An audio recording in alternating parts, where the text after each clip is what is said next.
Jewish Education in Media is pleased to present L'Chaim, a program that highlights the people, issues, and events of importance to the Jewish community.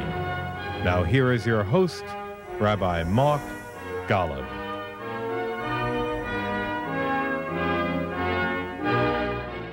I'm Mark Golub, and back in 2010, a very committed, creative Jew proposed a plan for improving the energy and quality of Jewish life, which he analyzed to be in a dangerous downward spiral due to a lack of shared purpose and shared goals. His book was entitled Getting Our Groove Back, and it featured a 10-point plan to re-energize Jewish life, including such things as incentivizing wider participation in Jewish day schools as an alternative to a failing after-school Talmud Torah system, trips to Israel for every American Jew. He encouraged Reform Judaism to modify its position on patrilineal descent, which considers the children of an interfaith couple to be Jewish, even if the Jewish father is Jewish, which breaks with the rest of Jewish community in which only a child of a Jewish mother is deemed to be Jewish. And he proposed that the Jewish community be more encouraging of couples who make the choice to become Jewish. The book was provocative and daring in 2010, and now he's authored another courageous book, daring in its own way, entitled In Good Faith, Questioning Religion and Atheism. And it's a most impressive volume of short chapters that grapple with every aspect, every argument an atheist or simply someone who's questioning might throw against religion in general or Judaism in particular, the Bible, and most important of all, the notion of a real God in this universe. In part 2 of In Good Faith, entitled, Is the Bible Unjust and Is Progress Secular? The book tackles questions like, is God racist? In part 3, entitled, Is Religion Useless or is God evil? Atheists say it's one or the other. The book addresses why your toddler insists the crayon is hers, and a wonderful page with the side head, God agrees, love is all you need. It is an honor and a huge joy for me to welcome back to L'Chaim Scott Shay, the author of In Good Faith, published by Post Hill Press. Let me tell you a little bit about Scott Shay. Scott has long worked in the field of financial banking, serving as chairman of the board of directors of Signature Bank since its inception. But Scott is one of the most active Jews in the New York metropolitan area, having served on the boards of UGA Federation of New York, the board of the Partnership for Excellence in Jewish Education, and on the board of the Jewish Agency. Scott has been instrumental in Birthright Israel and in the Fund for Jewish Education, and Scott and his wife Susan are the founders of the Jewish Youth Connection. It is so wonderful to have you back at this table. Thank you for joining us, Scott. It's really a pleasure to be with you, Mark. And you have written an extraordinary book. Well, we'll talk about the book in a moment. Okay. You and I have not sat at this table for many years now, so there may be actually people who are meeting you for the first time. I want to remind our audience a little bit about who you are and your Jewish background. Where did you grow up? I grew up in Chicago, the son of a Holocaust survivor, which I talk about a bit in the book. I went to public school. His name? My father's name was George. He passed away. Gutman ben Shmuel Venesia.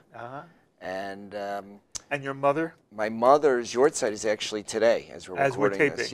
Yes. That's where I'm going to get back from Mincha. And her name was Chana Rezel Bat Aaron Visara. Okay. Your father was a survivor. Your mother was not. She was not. She was a first generation. Do you know how they met? Yes, at a mixer party. Was it a good marriage? It was very important for both of them. Mm-hmm. You know, very often children of survivors have a hard time because their parents are dealing with issues all the time. Did you have siblings? No, I'm an only child. Was it hard on you? I consistently asked my parents for a brother. Not was being the only child hard. Was it hard being the child of a survivor and a survivor who married somebody else? Yes. There's no question about it, and I was surrounded by survivors. My father belonged to something called, I don't know if you've heard of it, the Chicago Jewish Lithuanian Club. It's where a lot of survivors met for support for each other. And I would say most of our friends were part of that survivor community and their children. And that had a very important impact on me. Describe it.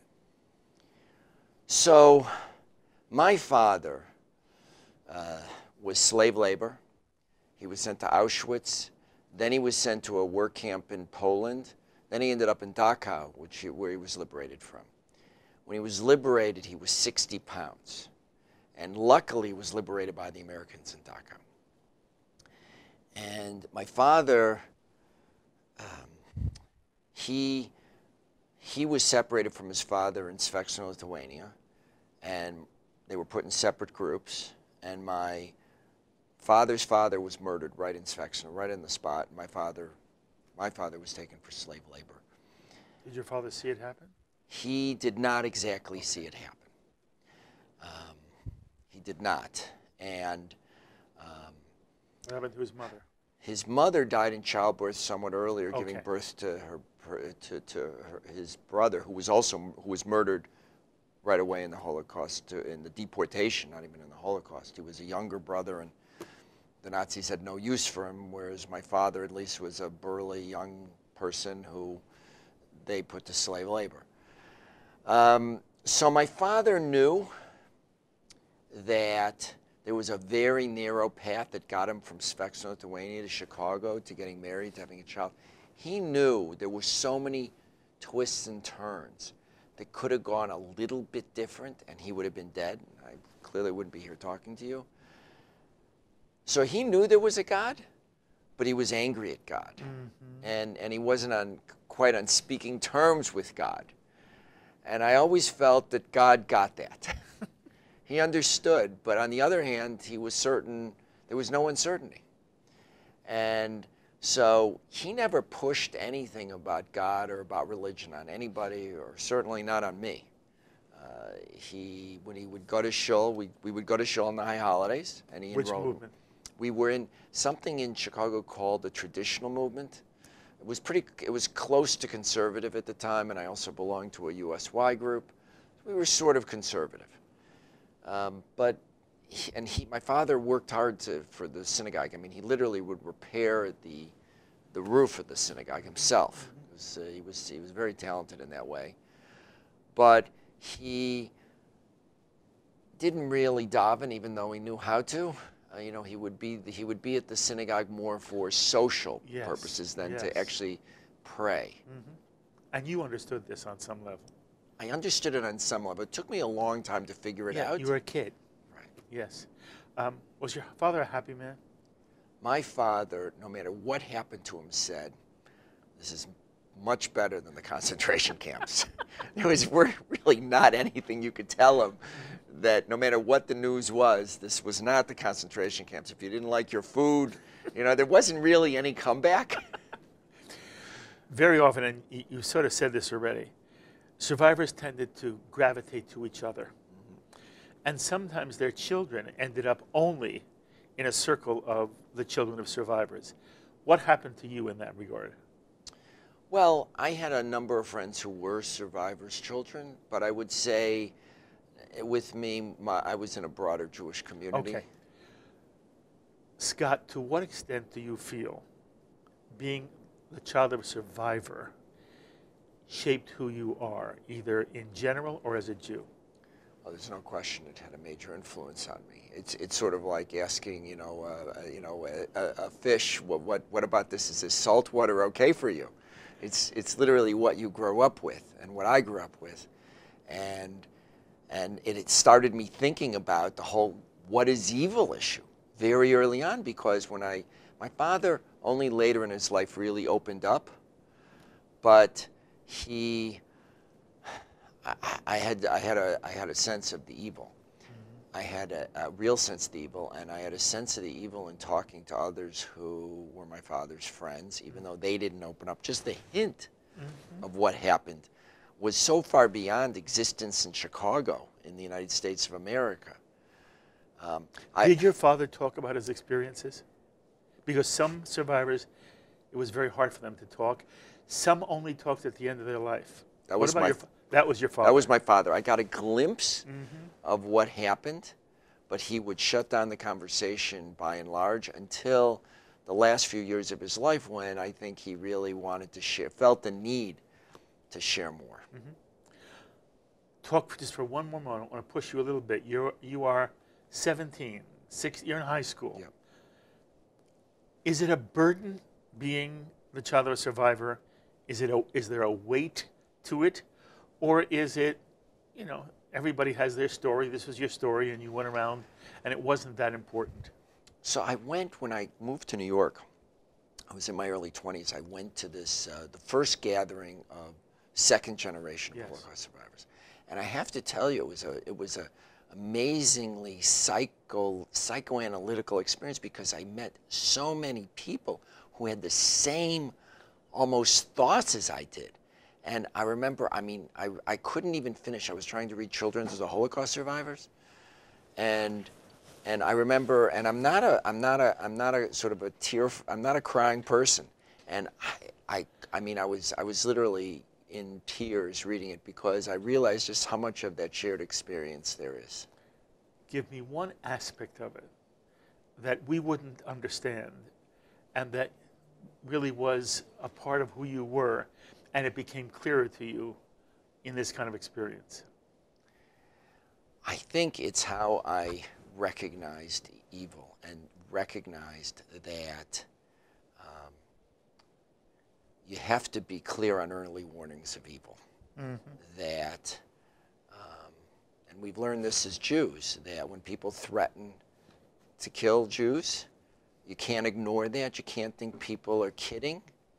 I had one experience when I was young where someone called me, I don't know if you can use this on TV, but the K word. And, you know, I reacted to it. What did you do? I reacted to it and responded. Luckily, I didn't get into a fight. It was a group of kids from my school.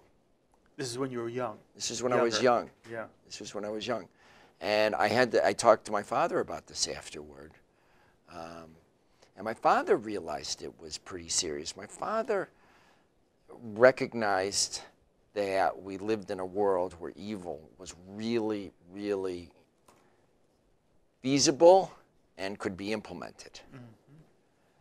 And so he took it seriously. That's how you were brought up, with that knowledge and insight. Yes. Yes? Yes. Where do you go to college? I went to Northwestern. Okay. And you come to New York.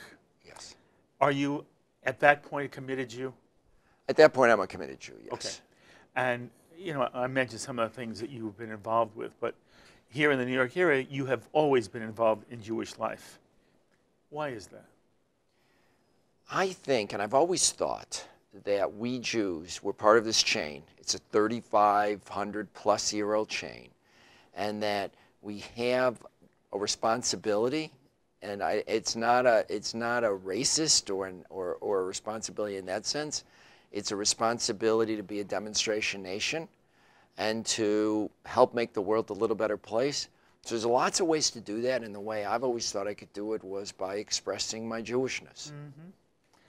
Where did you meet your wife? I met my wife through UJA. Really? So, What's all her of name? that Jewish communal activity You paid mentioned off. her in the foreword. Her Susan. name? Susan, right. And by the way, you told me something very nice about Susan. So if she's watching, Mazal Tov to her. Yes. To your whole family. She shares your passion for this Jewish thing? Absolutely. Absolutely. I mean, we started, you mentioned the Jewish Youth Connection together. We've always been partners. in that and in raising our children with a deep Jewish commitment. How many children? We have, thank God, 4 children. Where are they in life? My oldest son is working on an MBA right now. Nice. Then my oldest daughter is in Israel, working for a private equity fund, a social impact fund. Very lovely. I have a daughter who's living in South Florida, who's an engineer, and then I have my youngest, my baby, is a junior in college. Very nice. How did that happen? I don't know how it just like. And by the way, we met in 2010. You haven't aged a day. You whatever your genes were, good for you. Flattery will get you everywhere, Mark. But Mazal Tov, you've done so well as both a father and as somebody committed to the Jewish community. That's lovely. Okay, so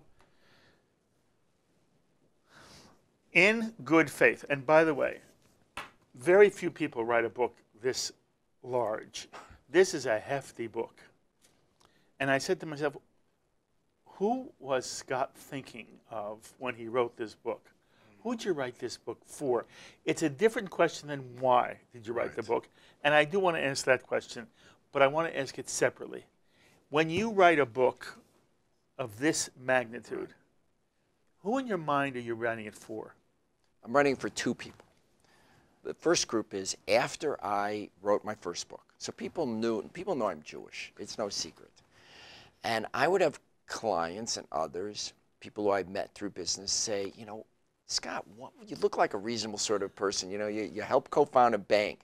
What is it with this God stuff and Judaism and, you know, it's the tooth fairy and superstition and Santa Claus? And what are you doing here? And so I would find myself explaining why being Jewish was important other than lox and bagels. You know, what was it about that? And I was explaining that to people, not just Jewish, who just don't think God's even relevant anymore. The Bible is something we should show with, I don't know, Ulysses, with the Iliad and Ovid's Metamorphosis or some book like that. And so they just thought the Bible is irrelevant. What I was doing was nice, and if I asked them for a donation, maybe they'd give one, but, you know, really irrelevant. Just so that the second group, and that's why the book is so hefty, is for the second group. The second group is I met children of friends who would go off to college, and maybe they had gone to Catholic school, maybe they had gone to Jewish schools, and they would come back after a year or two as atheists. And they would be told that, some did, some didn't, but they would be told that if you're still believing in God, you're either clinging to your parents' superstition, you're not yet educated, but we'll fix that for you, don't worry, or you're naive and you need a God, you know, and here's all the psychological reasons why you need a God, but, you know, we'll help you out here. And I was thinking as I was writing this book, so I read the books that they were being assigned. I read Richard Dawkins' The God Delusion. I read Christopher Hitchens' God is Not Great. I read Michel Onfray's book. I read Daniel Dennett. I started to read, along the time of this, I was reading Yuval Harari's Sapiens when it first came out, and Steven Pinker. And so I felt that I had to write a book. I started writing this book, it was going to be a smaller book. But then I felt, you know what? I have to write a book that kids in college can read and will say, oh, this isn't just some, you know, screed. This is a book that, wow, there are footnotes. And you know, maybe it's rational to believe in God. That's all I'm trying to convince people. I'm not trying to convert anyone. I want to say, and I'm saying to those young adults, I get it, it's rational not to believe in God. But it's just as rational to believe in God with all we know about science, with all we know about the historicity of the Bible, and with all we know about modern morality. And if you don't trust me, look at the footnotes. These are real sources. Don't just take the quick and easy answer that, you know, we invented God. It's a courageous book. By the way, I want to say something to everybody watching. Do not be put off by the size and weight of this book. It's beautifully written. First of all, it's beautifully and easily written. Some books are hard to read. This is an easy read. But more important, I mentioned it in the open, I want to emphasize this because it is Scott chose a certain format. And the format is there are short chapters. Every chapter has what's called side heads. And you don't have to read the whole book. If you look at the table of contents, there are sections that are going to interest you. You can go to chapters inside the sections, and you can scan just the side heads. And you find the points and the subject matter that is of interest to you. And as I said in the opening again, what this book does, and Scott just told us why, it tries to address the questions that are thrown at the religious community in general, not just Jewish. Right. And then there are also questions which Jews grapple with. So it is a book worth being part of your home library. It's a book worth giving as a gift. And then, for all I know, you'll sit down and you'll read it from cover to cover. But you don't have to. And so the size of the book turns out to be deceptive. It is what Scott just said. It's many, many, many short, brilliant insights. And the reader has a chance to pick the ones that in some way excite you. Is that fair to say? You got it. As a matter of fact, that's why I did it. I wanted someone to be able to look up what's bothering them right now. If science in the Bible is bothering you, if evolution is bothering you, go straight there. Yeah. I do encourage people, though, to read the first section first. The introduction. The introduction, section, right. I do encourage that because it'll give you an overview of where to go. Sets the context. Yes, right. Yes. And you do describe, I mean, the book is not a secret. It begins over sushi. It does. And what you're doing there is simply giving an example of the kind of individual you're writing for. Is that fair to say? Absolutely. That was one of the folks I was talking to you about. Okay. So now I want to just talk to you about your own view of all this. It's a book that addresses the question of atheism and a belief in God.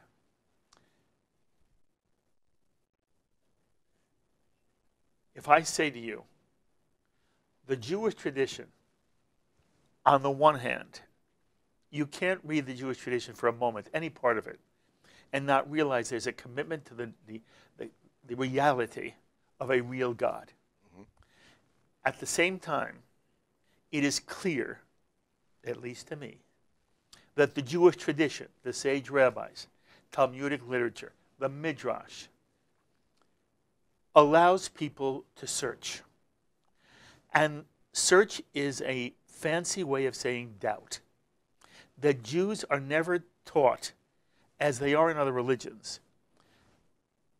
You ascribe to a creed, you get a stamp, it's a diploma, it goes on your wall, and all questions are answered. The Jew has the right to be a wholly involved, committed, observant Jew. It's fascinating that when Maimonides writes The Guide to the Perplexed, he's writing for observant Jews. One can be an observant Jew and still live with the search and the doubt. And I would argue the Jewish tradition just says one thing. In the midst of your doubt, live your life as if you're sure there's a God. But you have a right to be part of that search. And if you're lucky, sometime before the end of your life, there will be moments, what Maimonides calls this flash of lightning. There'll be moments when you're sure. And the challenge of life is to live in between those moments. I want to know to what extent you're comfortable with my analysis of this. I am comfortable. I would say that for me, in terms of having a relationship with God, the one thing that changed over the course of writing this book was prayer, because that's sort of the one point that we try to have a direct communication with God. It's hard to do that if you're not exactly sure that you're not speaking to the wall. And so for me, I think that communication is about a test for each of us. There's a world out there. We look at it as Jews, we look at it as individuals, as human beings. There's lots of problems. And then there's us as individuals. And what can we do to make this world a little better place? How do we get there? And I think where you feel God, and at least this is the case, I'll speak very personally, is when I figure out that intersection of what needs to be done and what I can do, I feel like I have a tailwind. And that's very, it's hard to express, but that's what I feel like. And that's when I identify that I'm in communication with God. I hope everybody hears you. That is the exact idea of the Jewish notion of God. The poetry talks about the Shekhinah, that there's a presence of God. It's not a person. The Jewish tradition does not believe God is an invisible Superman. God is God.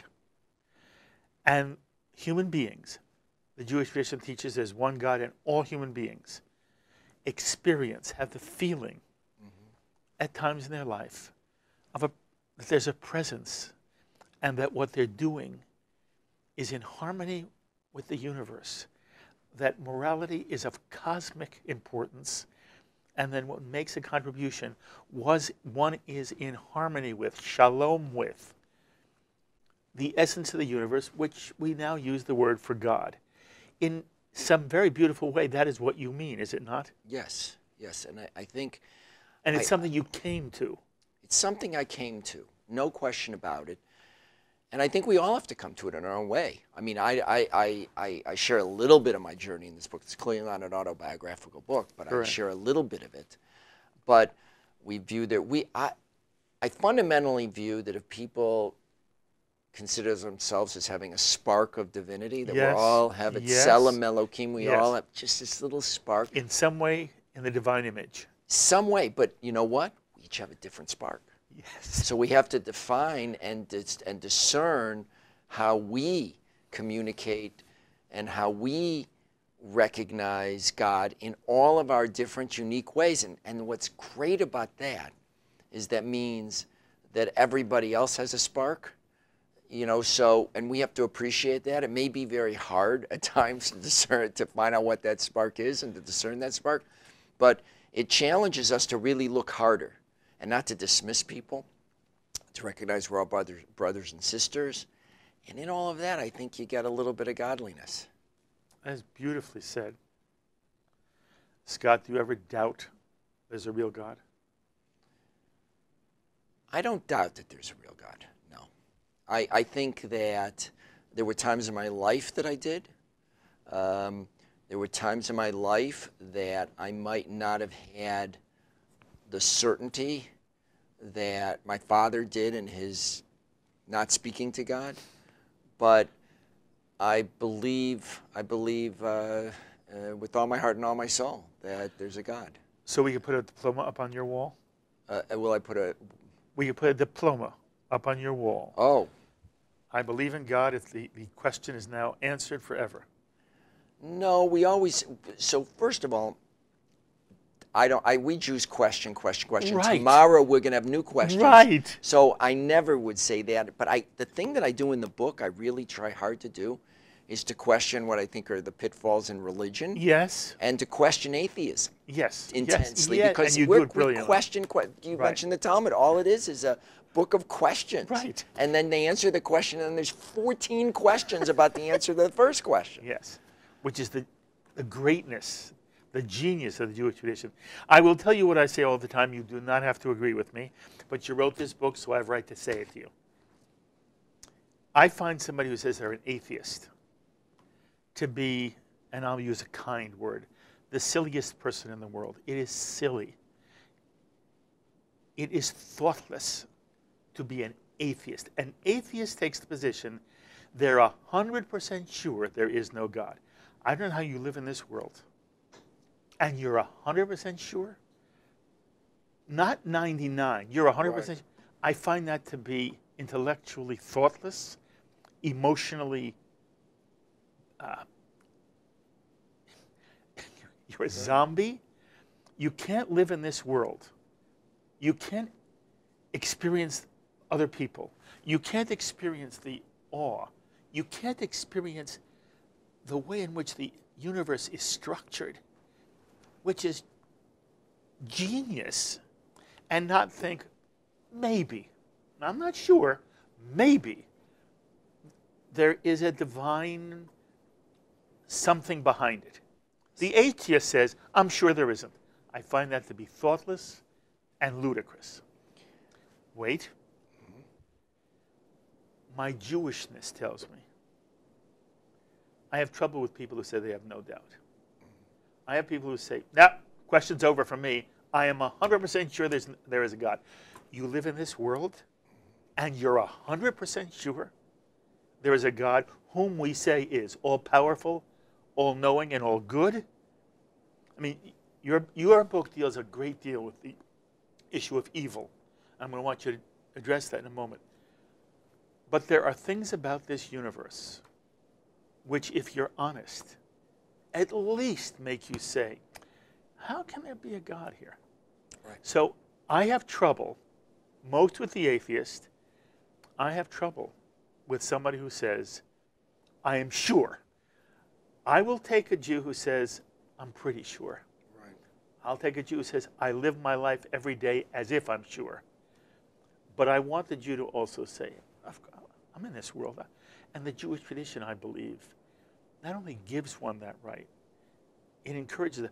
No one is asked as he goes to the door of a synagogue, you believe in God? No one is asked when you receive an aliyah and you come to the Torah and you say, Baruch atah Adonai notein ha-Torah. Do you believe that God comes from the Torah? If the Torah comes from God? No one asks you that. The only question is, will you say it? Right. And will you say amen to the other guy who says it? That's the Jewish tradition's commitment and faith is in saying amen to the other guy's blessing. So I want to know, again, you wrote this book. Right. I want to know if that makes you comfortable or uncomfortable. I think atheist is silly, but I am not impressed by the person, wrong way to say it.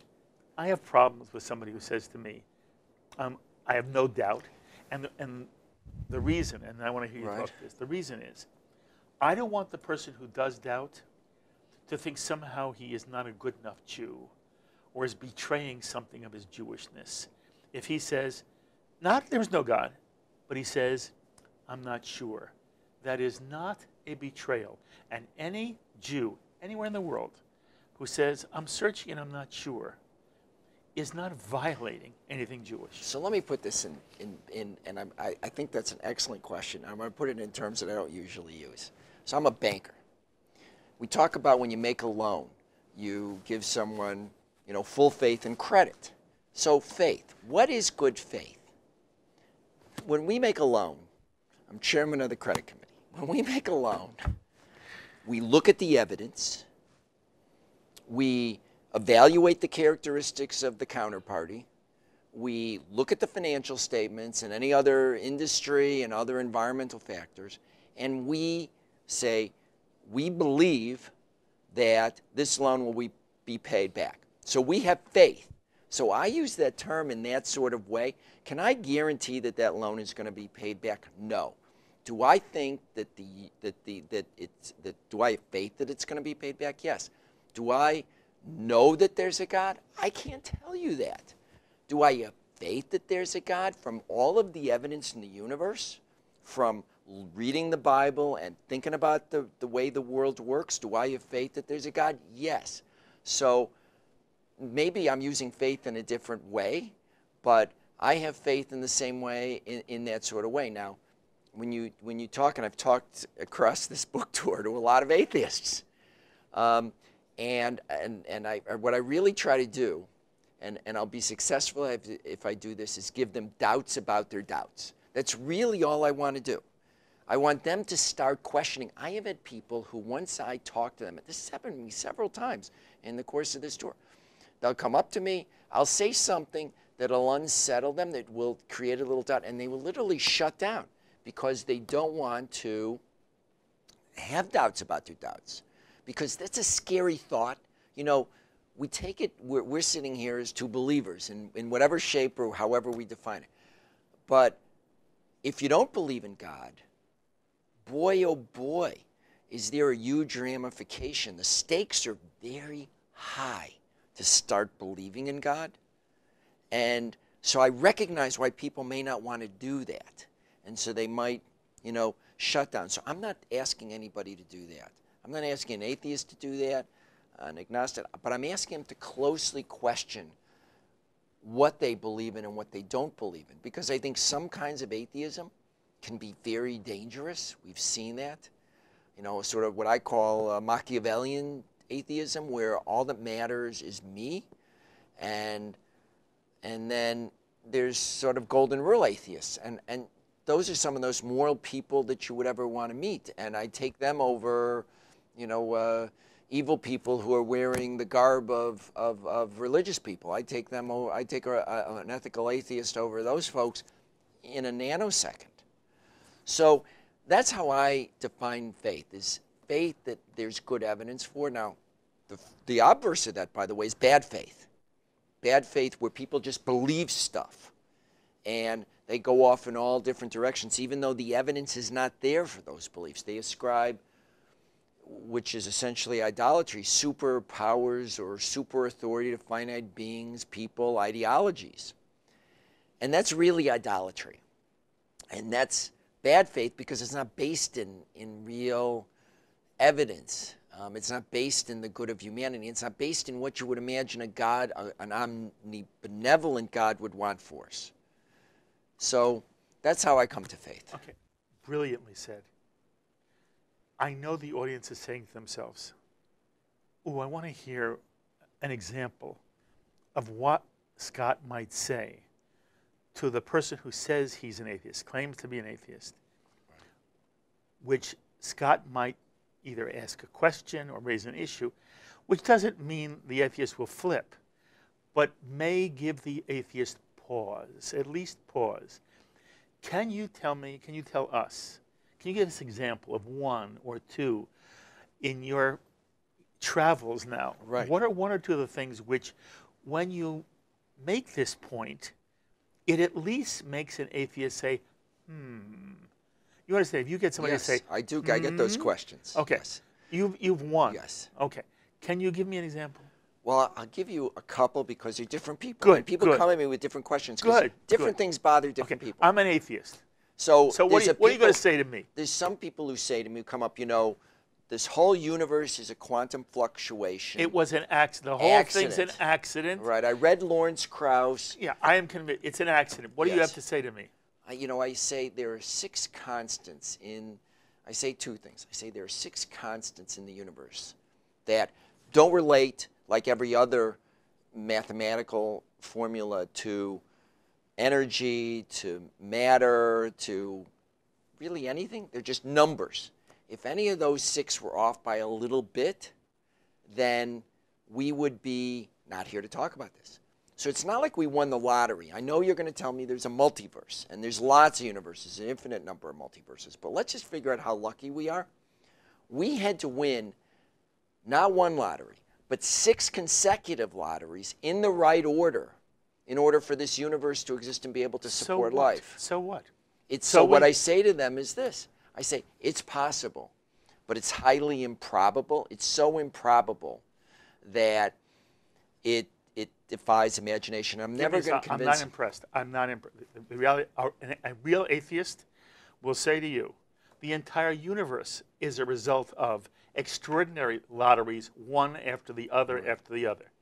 If that's your argument, you haven't persuaded me. Give me something else. I'll give you. So with that scientific atheist, by the way, I'll say one more thing, is you think we even understand this universe? No, and you don't either. I don't either. You don't either. And because you don't understand it, don't tell me there's a God. That's the atheist's answer. Give me something else. Well, the other things I give to the atheist are, you know what you're doing? You're conflating idolatry with religion. And idolatry is what I started to talk about a little bit before. Idolatry is belief in superpowers. And by the way, if you press atheists a little bit, most of them believe something that, you know, there was recently a Pew study, and something like 15% of the people in the United States think that rocks have energy to them, you know, some sort of super energy to them. And most atheists conflate a God who created nature, who is outside of nature, with sort of a pantheistic feeling. I mean, if you scratch some of what atheists say, actually gets closer to pantheism in many cases. And so I'll make that clear in a conversation. The other thing people bring to me very often is, and this is a long conversation, we'll have to spend several Shabbatot together, is they say what Richard Dawkins said, and I'm going to paraphrase because I can't remember exactly. He says, the Bible is a homophobic, misogynistic, xenophobic, genocidal, pro-slavery, pro-rape screed by some made-up God. And if I have the time, I'll say, okay, what bothers you the most about the Torah? And then let's study that a little. Because actually, all of those charges are false. The Bible was the most revolutionary document. It turned, you know, and it's still relevant today. I mean, we thought we conquered idolatry with the god King Pharaoh, you know, 3,700 years ago or whatever. But in the 20th century, we had new idolatries. We had a catalog of idolatries. We had Mao, who marched 30 million people to their death. Why did they agree? Why did people agree to let that happen? We had Stalin, who sent tens of millions to the Gulag, starved, you know, a quarter of the Ukraine. I'm not going to talk about Nazism and Hitler. We understand that. Pol Pot killed a quarter of his population. And what were they doing? Stalin built temples, the Temple of Reason. That's what they did in the French Revolution too. He had his face projected into space, and they had military pageants and pageantry. They recreated idolatry. And the Bible came to do that, and we haven't really. The Bible came to explain what idolatry is, and we've recreated it. We didn't even learn the friggin' lesson, and unfortunately, in the 21st century, we're seeing lots of new idolatries. And so what I ask people to do is to have a little bit of appreciation, because the less people know about the Bible, the less they like it. And if I can get that time to study with someone a little bit, they're not going to be convinced. And I'm not trying to convince people, but I think they'll begin to have doubts about their doubts, because they're so convinced that the Torah is this bad, really bad book, that if you can show, well, you know what? The commandment on this on getting rid of the 7 Canaanite groups is really very nations is really very different, and nobody was charged with finding them or, you know, chasing them down, and how the Jews made a pact with the Gibeonites, and the Gershonites left, and the Jebusite person sold the land to that David bought for the Holy Temple. If you get into it a little more, people realize that there's more going on.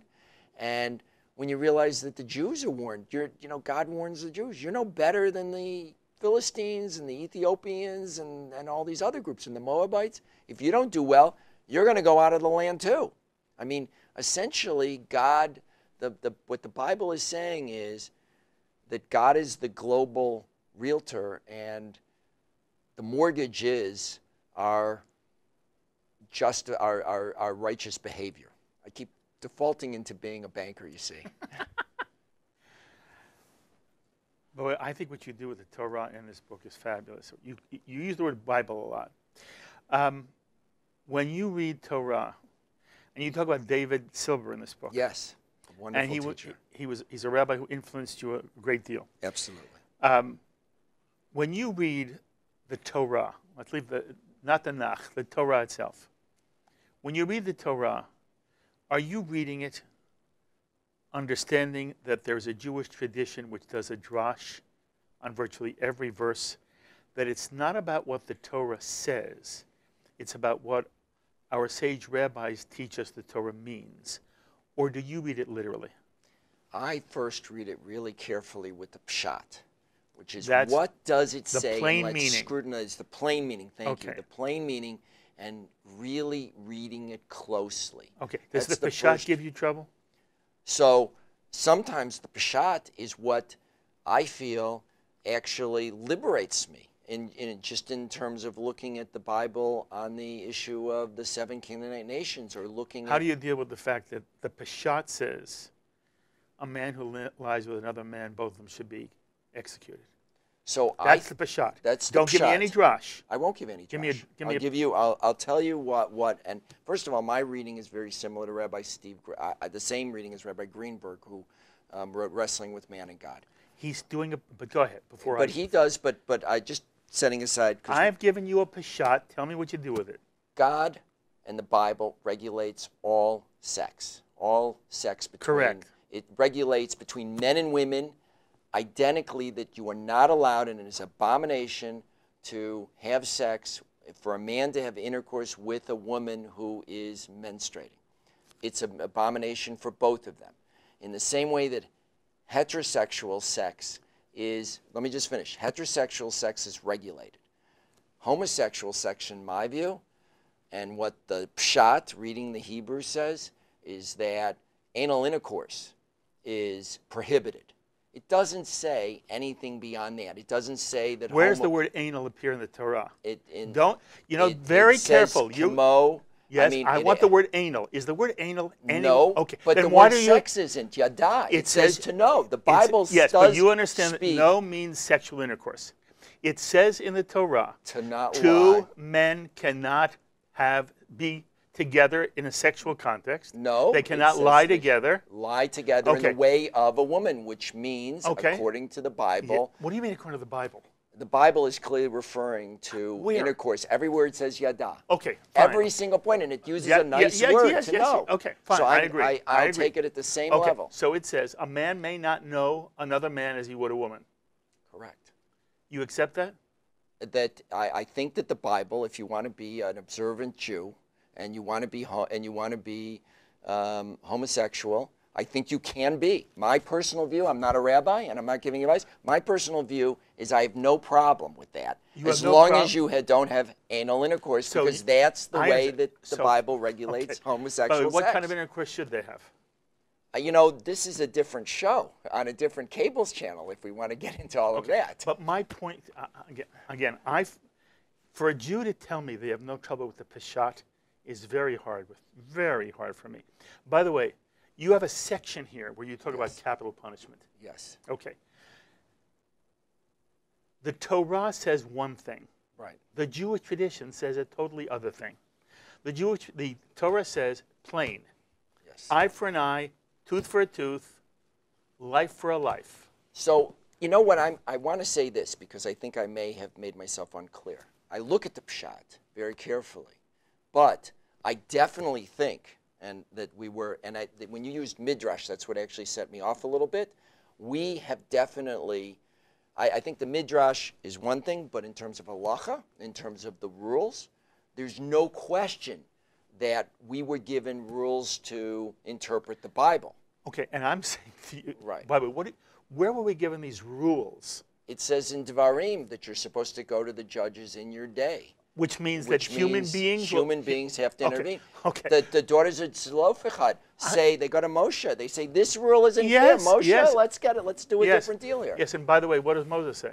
Moses says, let me talk to God, but Right, he 'cause doesn't say no. Because he doesn't have the answer. He doesn't have the answer. But it's a fabulous passage. Right. I'm only saying that I don't know that even you understand how when you say the word Torah, Right. you are infused with the way the Jewish tradition has read and interpreted the Torah. Absolutely. That's the drash as opposed to the pshat. Okay, so I was going for yes, I will take that. Okay, correction and because that's the way I read an eye for an eye and a tooth for a Exactly tooth. right. Absolutely, Exactly I read it right. that way. And I want people to understand that because many Jews grow up thinking if they read the Bible, you know, you go to a hotel Right. and there's a Gideon Bible there or whatever. I've done that myself Okay. sometimes. The difference between a Jewish Bible and a non-Jewish Bible is there's always commentary in a rabbinic Bible.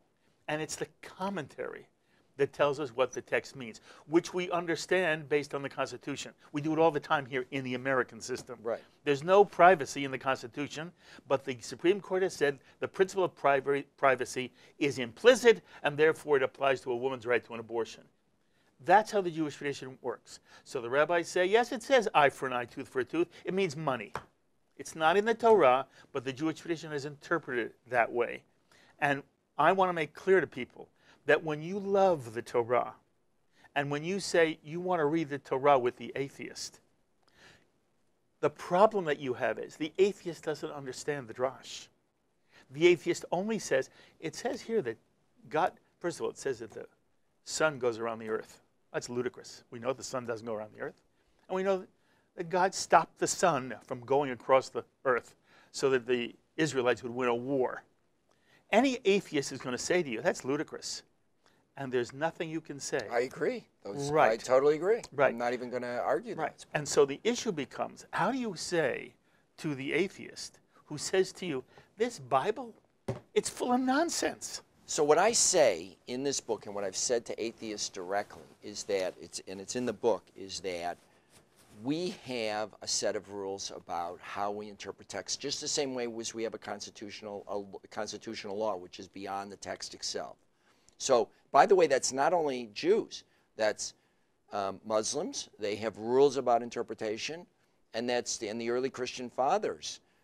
It's a little less. Absolutely. They did the same exact thing. So, you know, I wouldn't ask anybody to read any text without any Rashi, as it were, without any explanation. Although many people do, Scott. Right. And that's the pitfall. And one of the things, again, it is both implicit and explicit in your book. And people should understand that as committed as you are to the Bible or the Torah, your commitment comes out of a Jewish understanding of what the words and it mean. Is the Torah a newspaper account of what happened?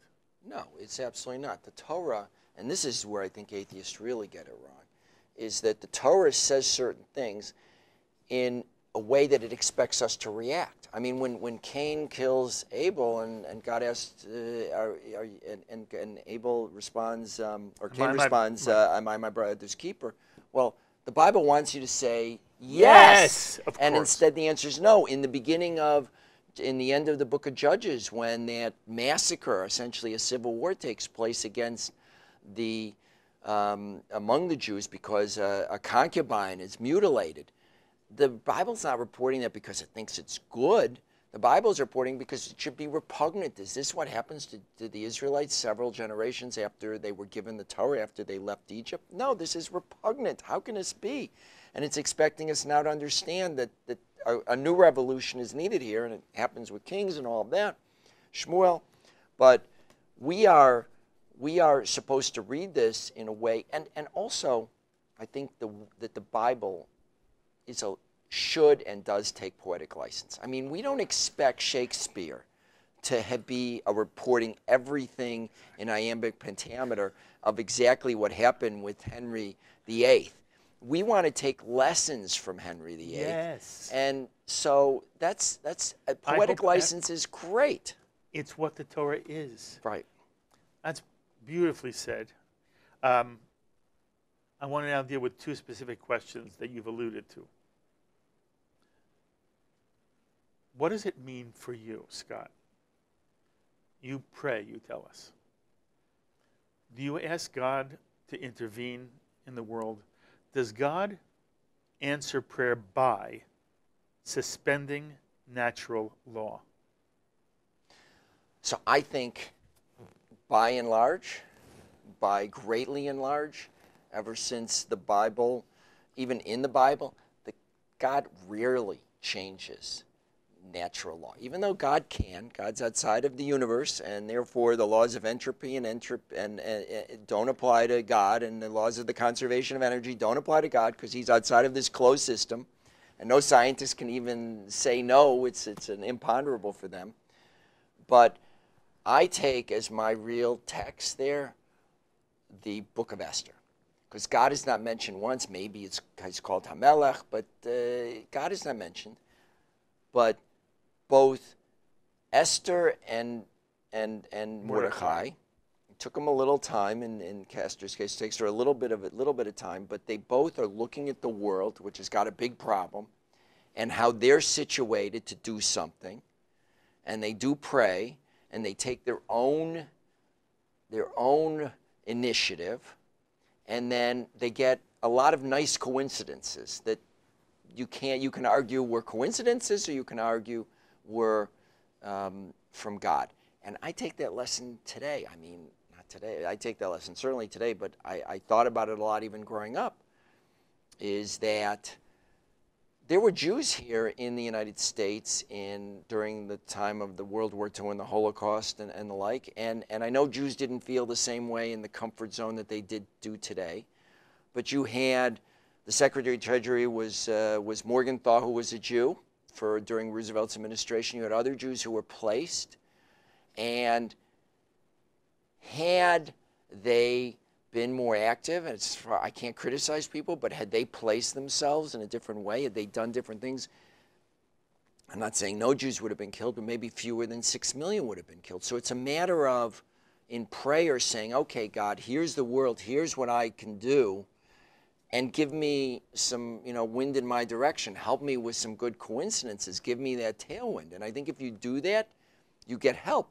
If, on the other hand, you don't do that, you say, God, I'd really like a new car.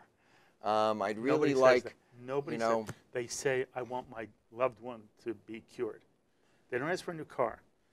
They normally ask God for health, and it's normally for somebody they love. Right.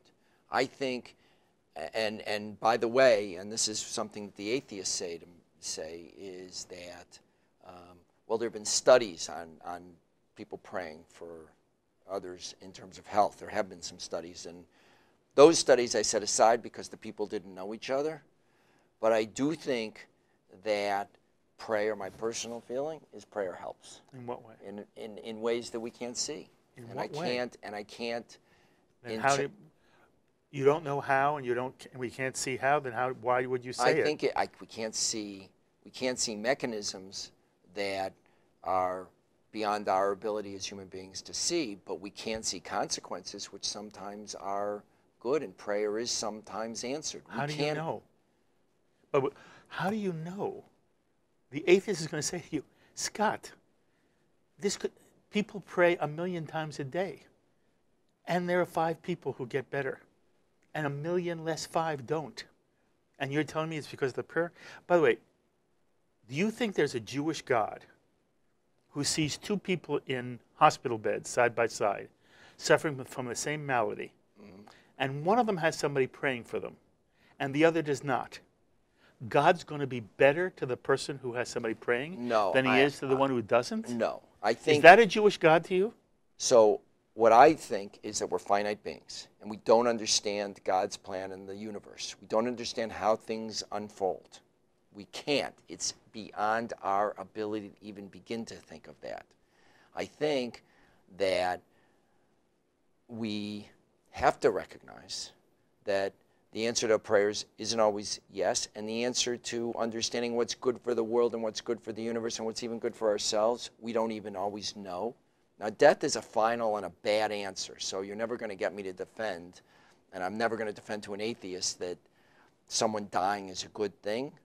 But I think that God created a world where, because we can't have a God that's going to intervene in this conversation, come here and say who's right and who's wrong, God has created us in a way that we've got trillions of cells. Some of them may go awry. We have nature, some of which may go awry. We can't have every volcano be this, nice little volcano like in Iceland where nobody got hurt and just, lots of smoke. And we live in a natural universe, which means that people are going to die. Cells are going to malfunction. Sickness is going to happen. And we can't expect as finite beings to explain it. It's very painful. But if God created a universe, on the other hand, where we never got sick, we never had a volcano cause injury or a tsunami that caused injury, well, that wouldn't be a universe where we'd have any doubt that there was a God, in which case we would have no moral choice in this world. So it's a subtle answer. It won't make everybody feel good, and it doesn't, in a way, make me feel good. But it's a very Jewish answer. You gave a very Jewish answer, and I appreciate that. So talk to me about evil, which you spend a lot of time dealing with in this book. And one of the things that the atheist will say to you is the problem of theodicy proves there's no God. That there would never be the kind of evil. Not that people die, but that children who are born into a world of suffering, and the Jewish tradition, especially the Jewish people, and there are people of goodwill everywhere, there's this dream of a messianic universe in which everybody will have enough. You know, it was the communist dream before it went Soviet. Right. Which is why so many Jews embraced communism. It was a notion that nobody would be hungry, nobody would be homeless, nobody would be naked. We would clothe the naked and heal the sick and comfort, and people would all have enough to have a standard of living where no one would be suffering the way we know people suffer all over the world.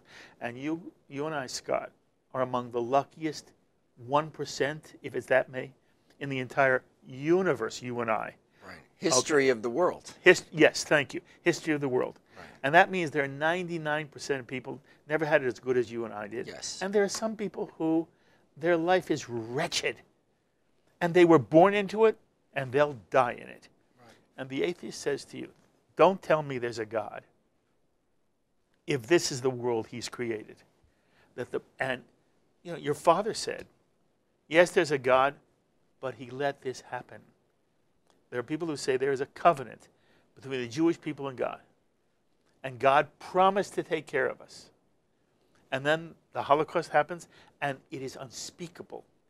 There have been other human tragedies. Nothing is like what the Nazis did to their victims, the overwhelming number of whom were Jews. Yes. Okay. How can that be, the atheist will say to you. And the issue of theodicy is one of the strongest arguments the atheist uses to say to you, it's a nice fairy tale you have, Scott, but explain to me, asterisk parentheses, I have my own answer, but I'm not interested in my answer. I want to hear your answer. What's your answer to the charge that the fact that God allows suffering to exist and create a world where people are born and will die wretched? How is that consistent? How is that possible? And then tell me there's a God. So I'm going to give you a multi-part answer because that's a mouthful. You bet. So I want to first complete the answer. The other is that the Holocaust, which is an undescribably bad, evil event.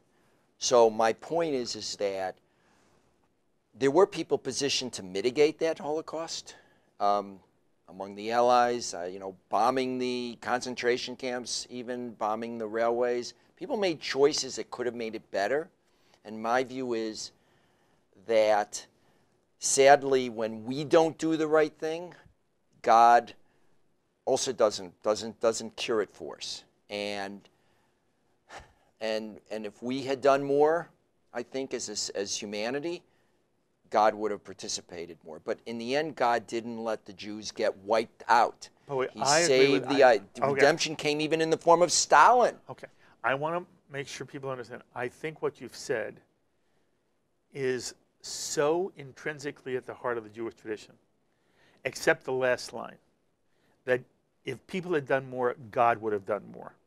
What I thought you were saying was God has given people not only moral choice, but the ability to act on it. So that goes to my point of tailwind. But I agree, I can even stop it if we had done more. Okay. There would have been less evil. Yes. So I start there. But and your point is also right. It was 6 million, but it wasn't 7. Right. And it wasn't 10. And it didn't wipe the Jews out, which at some point God, I think, the unlikely person who helped stop the war was Stalin. Who was an evil person himself in so many ways. And Roosevelt finally came in because we were bombed in Japan. But it wasn't God who did that.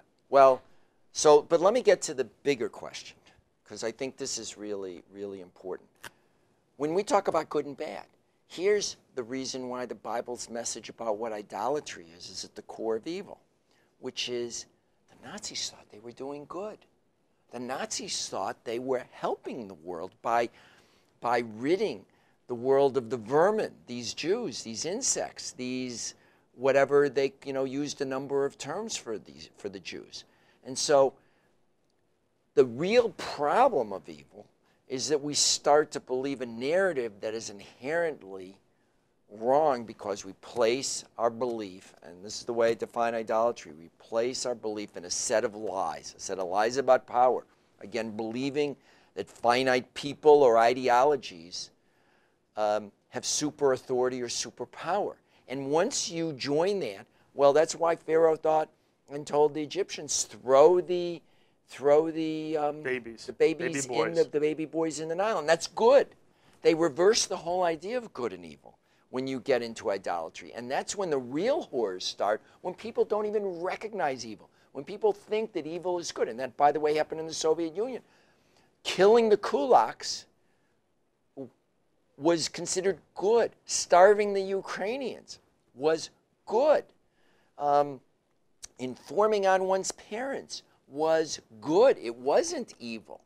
And that's the real problem. And that's why the Bible is so, I call it the Bible, the Torah, but is so revolutionary. And it's that message that we've lost. Mm-hmm. And if we don't get that, yes, there will be real horrors.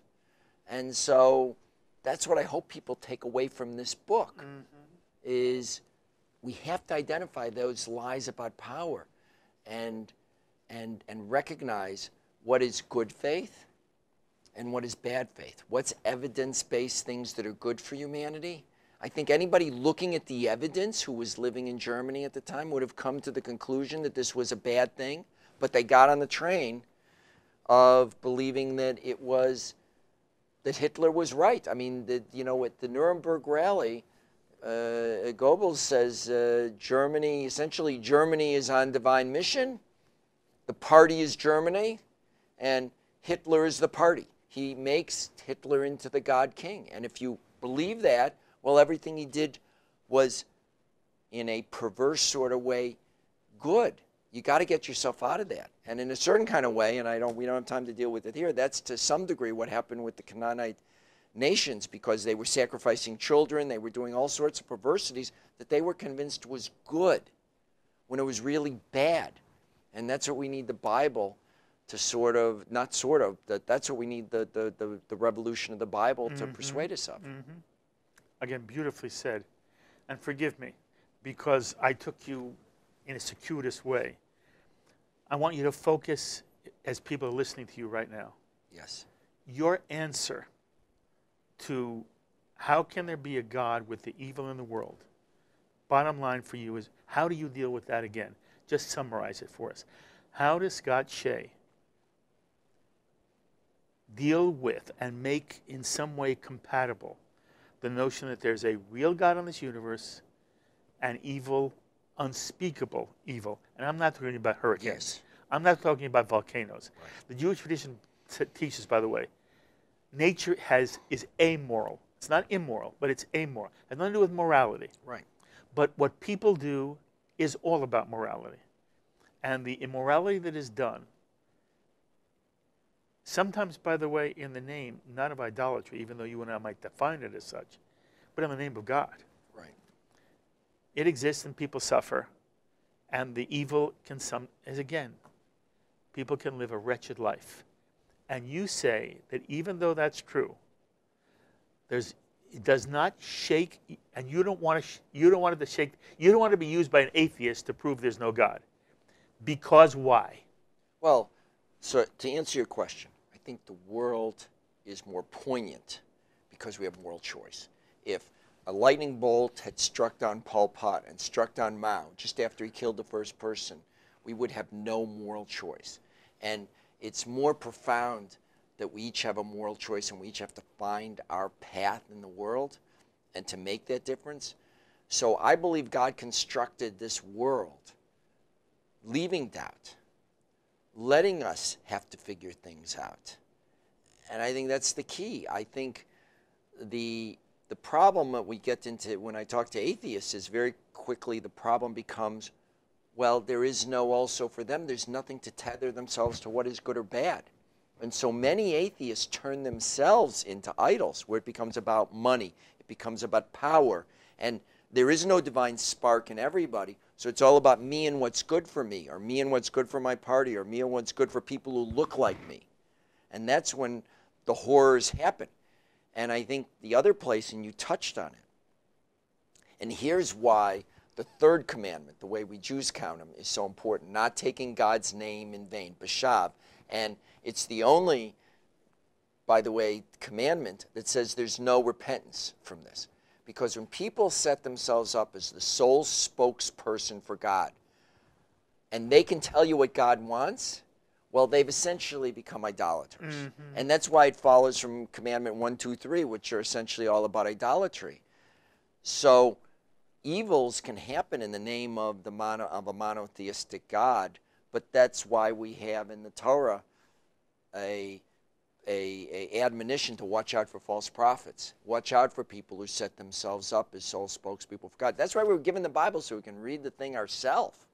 I mean, we are, as Jews, if not commanded, I think we're commanded to be a literate nation, which means don't trust what somebody told you to do, that's what God says. Figure it out if it makes sense yourself. You know, there were a lot of people in Germany in the 30s who could have known better and should have known better.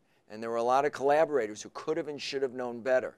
And by the way, it even applies to our daily life. There are a lot of people at Enron who knew better, but they were going along because they had this sort of, idolatry of money.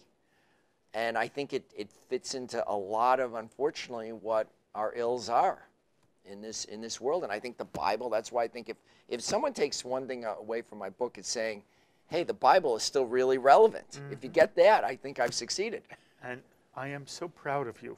And I agree 1,000%. What I said to you was, again, the Jew doesn't read the Bible without the drash. It's not so much the peshat, it's the drash. You read the Torah with the drash. It is not simply a revolutionary book, and it wasn't. It was so wonderful that you pointed that out. Everything, if you see the Torah at the time it was written, it was the most liberal, far-reaching, far-thinking, revolutionary, humane, not humanistic, humane document created maybe in the history of humanity. And does it come from God? There are some Jews who believe it. Every word is literally from God, and they have every right to believe that. They believe in Torah Sinai. But there are many Jews, many committed Jews, who are as committed to the Torah but wouldn't say it that way. They say in some way, it's what Abraham Joshua Heschel said, the Torah is the Jews' response to what they hear from God. And that hearing is constantly refined, generation after generation. And the Jewish tradition is this soaring understanding of the challenge of being a mensch and a human being and a lovely person. And I believe that what the Jewish tradition, when the Jewish tradition talks about God, it talks about this Shekhinah. It doesn't talk about Deus ex machina out of some Shakespearean play. Right. I don't think we believe in that. What I say in the book and what I really want people to take, I want people to take the Bible seriously. Yes. Not necessarily literally. Yes. And when I talk about understanding the Bible, I definitely believe that's the way we should take it, with, as you would put it, drash, but as I would put it, with the rules of interpretation. Same the thing. Appropriate rules. Same. Okay. So I want to know how you've been received within the Jewish community. And you've been on many Christian shows where you've been interviewed by Christians. Is there a difference in terms of the way you are received in a Christian context, or by a Christian audience, or by a Christian interviewer? And what about a Jewish audience? Or, I mean, I don't know how many people like me, but you've talked in front of Jewish groups and Christian groups. Is there a difference in the way you're received, and how does the Christian community respond to you? So this has been a great tour. I've had the chance to sit with Cardinal Dolan. I've had the chance to sit with Father Alex Karlustos of the Greek Orthodox Church. I've had the chance to sit with a whole bunch of evangelical Christians. I've had a chance to sit with a great Muslim professor, Methodist, all across the board. Mostly the tour has been non-Jews. I'm happy to, I feel at home here talking around a Shabbos table. So thank you again, Mark, for having me. It's very interesting because I think to the evangelicals particularly, I think many of them have read Paul Copan's book, Is God a Moral Monster? Understanding the God of the Old Testament. And I say, look, he is pretty good, but anytime he gets a really difficult question, he says he can default to, well, this is solved in the New Testament, and don't worry about that. I don't have that easy of a job. I got a tougher job for you. And they love that, actually. The other thing that I have to say I enjoy about many Christian audiences is they really know their Bible. Boy, it's a pleasure because you can really pretty quickly go deep, and you don't have to explain that it says, well, in Kings versus Chronicles. They know both texts. It is just great. So they take the Bible seriously. Some do that I've met have take the Bible literally, and I don't, and I say that. I'd say by and large people have been very, very respectful. And are thrilled with this dialogue. And I think on the Muslim side, I think that the folks who are scholars recognize that You've Moses. spoken in front of yes, Muslim groups? I've spoken where Muslims have been there and where there have been Muslim participants as respondents. And I think that one thing that I learned to appreciate in this book is Moses' name is, I think, 137 times in the Quran. So and I was in a panel at the Graduate Theological Union with a Methodist, a Muslim, myself, and an academic. And I said the one thing we share here is Father Abraham. And I think that sets the tone. I've tried to do that. Is we all have and believe we have a direct lineage from Abraham and from what he taught us. And that really, I think, has been it's been a wonderful template to engage with people. So I've enjoyed this tour. This has been a fantastic... I'm so happy for you. The Christian community that you've spoken to, either in front of a group, live people, yes, or in some kind of interview. All of the above. Okay. When you talk about in good faith, right, does the word faith for them mean the same as it means for you? No. So Explain sometimes that. but it even depends by virtue of different groups. Orthodox Christians think of faith different than Catholics think of faith different. Isn't that interesting? Yes. And for some people, faith by itself, so particularly in some evangelical groups, faith by itself is enough. And we Jews clearly don't take that. We're an asiyah, we're a doing group. It's just as you began this discussion. We're a group that really thinks about, okay, we're not sure, we don't have to agree on what we believe in God, but what we have to agree on is doing good deeds. Yes, it's the ma'aseh. Yes. It's very important that you say that. I want you to talk about that for one moment. In the Jewish tradition, while there's a whole corpus of what does it mean to have a relationship with God, yes, the Jewish tradition makes it clear that during your struggle, the issue is how do you live your life? And I was not going to let you come here and not ask you. It's been almost 10 years, not quite 10 years, yes, since getting our group back. And you were pleading with the Jewish community to take certain steps yes, that you hoped would avert a downward spiral. And much of it was about the na'aseh. all about it. All about it. I didn't say anything about belief. That is correct. So before we end, and I'm glad we somehow morphed into this, and it relates to your book as well in a different way, though. But we understand, you and I understand, that everybody watching, as important as faith is, whatever emunah is, whatever that means, the Jewish tradition's primary focus is a mitzvah on how we live our life. It's not so much what we believe, it's what we do. And we don't care sometimes when people tell us they believe in all kinds of lofty things if they live a life of selfishness and idolatry. Yes. And you said it before, you will take the non-believing righteous over the believing, and I use this again, it's not fair to use a name, but when a Jew does something that we read that is horrible, right, that he takes people's money and pretends he's making money for them, right, and is really, it's a Ponzi scheme. right, It's a Chilul Hashem. It's a desecration of the name. Yes, and I don't care that he was part of an Orthodox synagogue. I don't either. Okay. So talk for one moment as we sort of come to the end, because you were here talking about getting our groove back. It's almost 10 years later.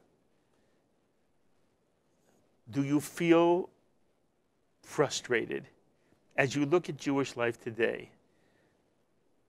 To what extent are you both disappointed and optimistic? So I'll say this. Sadly, my projections in the book on numbers, and I had hoped that my projections would have been wrong.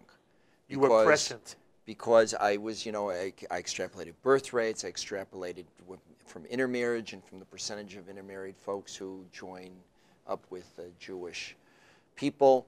And unfortunately, the numbers have been too spot on. I regret that I was right in that sense. I would say this. There are pockets of super duper excitement in the Jewish world. Pockets. Pockets. Mm-hmm. I'd say we are polarizing. Unfortunately, it seems like society is polarizing, yes. And we are polarizing as a Jewish community. Isn't that sad? Very sad, and that has been to the detriment, particularly of the conservative movement, because it tries to be a little bit in the middle, and they've taken the brunt of it in terms of being a dramatically shrinking movement, which unfortunately I also talk about. But in terms of Jewish life today, I think those pockets are what's important, and hopefully they'll spark life. And I'm reminded of something we just barely touched on, but the Jews in Europe during the time of the Crusades, I mean, the bulk of the killing, the bulk of the murders were the Crusaders who, instead of going toward Palestine, going toward the Holy Land, turned up north of the Rhine and slaughtered Jews. And there was probably a time when there may have only been in Europe tens of thousands of Jewish Ashkenazi families, probably not more, and certainly not in the six figures of Jewish families. And so we've, at various times, shrunk. And it's more important that we get the ideas right, that we act as a light unto the nations, that we really are an or l'goyim, a light unto the nations, which is what we're supposed to do. That's what our job is in demonstration, as a demonstration nation. It's not about numbers. It's about impact. And so my fervent wish, and I continue to believe to this day, that for me, I can't speak for anybody else in the world, that the best way for me to help make this planet a better place is by being part of the Jewish people and by helping us be that light unto the nations. You are fabulous. I fell in love with you the first time I met you. I think Yotzei Min HaKlal, you're a very special person. You're making an extraordinary contribution to Jewish life. Scott, extraordinary. Your book is marvelous. And I'm so glad you came and let me talk to you about it. And you let me push you, and it was wonderful. And you're a friend. Yes, I am. And I hope you'll always be here, that there'll be times for us to continue to just learn from you. I wish you every success with the book, Kol Tuv V'Atzlacha, and everything you do. Mazal Tov. Mazal Tov, my friend. Thank you. Thank you. Scott Shay, author of In Good Faith, Questioning Religion and Atheism, published by Post Hill Press. I hope you enjoyed, first of all, I hope you enjoyed hearing what he had to say. And you don't often hear somebody as sophisticated about complicated issues as Scott is. And pick the book up. And again, it looks like it'll take you forever to read. Some of you may read it from cover to cover, but you don't have to. There is so much richness in this if you simply go through it and find the passages, as Scott said, that are your questions. And you want to hear somebody intelligent who's committed to Torah, committed to the Jewish tradition, committed to the Jewish people, give an answer. It's not necessarily about convincing atheists. It's about helping Jews understand what being Jewish means all the more. And when a book comes out that does that, it is a machaya Mazal Tov to you. As always, I invite you to be in touch with me with any thoughts or comments you may have to any of the ideas expressed on this edition of L'chaim. Please email me, write me, post on our Facebook page, or tweet me. I love hearing from you, and I've been hearing from a lot of you lately. It is wonderful. You say lovely things to me, and you ask brilliant questions, and you make brilliant comments, and it makes me feel like there's a community here that is really together trying to advance Jewish life. I am so impressed by those of you who are writing me. That's it for this edition of L'chaim. I hope you're with us all the time. Until the next time, I'm Mark Golub. L'chaim, my friends, to life.